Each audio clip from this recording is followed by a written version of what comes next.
அனைவருக்கும் வணக்கம். இன்னைக்கு நமக்கு உணவு கொடுக்குறவங்க கலா இருதயராஜ் அப்படிங்கிறவங்க ஊட்டியிலேருந்து நமக்கு அமௌண்ட் அனுப்பி இன்னைக்கு உணவு கொடுக்க சொல்லியிருக்காங்க.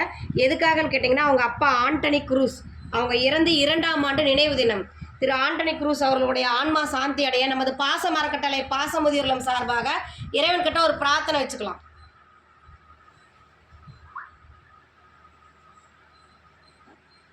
திருமதி கலா இருதயராஜ் அவர்களுடைய அப்பாவுடைய 2ஆம் ஆண்டு நினைவு தினத்தை முன்னிட்டு உணவு கொடுக்குறாங்க.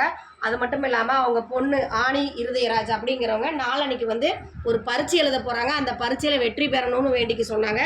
அதே மாதிரி அவங்க பையன் டோனி இருதயராஜ் அவங்க ஐடியில் வேலையில் இருக்காங்க. அவங்களுக்காக ஒரு பொண்ணு பார்த்துக்கிட்டு இருக்காங்க. அவங்களுக்கு நல்ல வரன் அமையணும்னு சொல்லி இதுக்காக வேண்டிக்கு சொல்லியிருக்காங்க. அவர்கள் குடும்பம், தொழில், வாழ்க்கையில் அனைத்து நாளும் பெற்று வாழ நமது பாசமரக்கட்டளை சார்பாக இறைவன்கிட்ட ஒரு பிரார்த்தனை வச்சுக்கலாம்.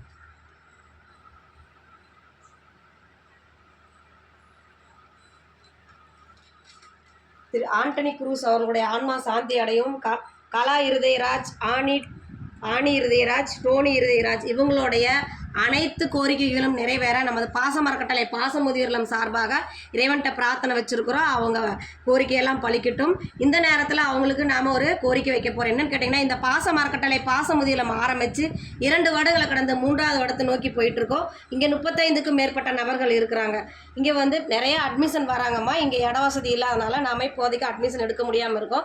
அதனால் கொஞ்சம் சொந்தமாக இடம் வாங்கி கட்டடம் அமைச்சு இன்னும் வர்ற பெரியவங்களை பாசத்தோடு அரவணைக்க இந்த பாச இல்லம் ஒரு தீர்மானம் எடுத்திருக்கோம். அந்த தீர்மானத்தில் நீங்களும் இணைஞ்சுக்கிட்டு எங்களுக்கு கூடிய விரைவில் ஒரு சொந்த கட்டடம் அமையருக்கு உங்களால் முடிஞ்ச உதவியை செஞ்சு தருமாறு நாங்கள் இந்த நேரத்தில் கேட்டுக்கிறோம். அது மட்டும் இல்லாமல் இந்த மாதிரி பெரியவங்க நினைவு தினம், பிறந்த நாள், திருமண நாள் இந்த மாதிரியான நாட்களில் கூட நீங்கள் உணவு கொடுக்கலாம், மளிகை பொருள் வாங்கி கொடுக்கலாம், ஸ்நாக்ஸ் வகை கொடுக்கலாம். நீங்கள் கொடுக்குற ஒவ்வொருத்த ரூபாய் இந்த முதியோர் இல்லத்துக்கு எங்களுக்கு பேருதவியாக இருக்குன்னு சொல்லி இந்த நேரத்தில் கேட்டுட்டு உணவு கொடுக்குற உங்கள் குடும்பத்தாருக்கு நன்றிகளையும் வாழ்த்துக்களையும் சொல்லிக்கிறோம். இந்த ஸ்பான்சரை வாங்கி கொடுத்த மீனா பழனியம்மாள் அவர்களுக்கு நான் நன்றியை வாழ்த்தையும் சொல்லிக்கிறோம். வாழ்க வளத்துடன்.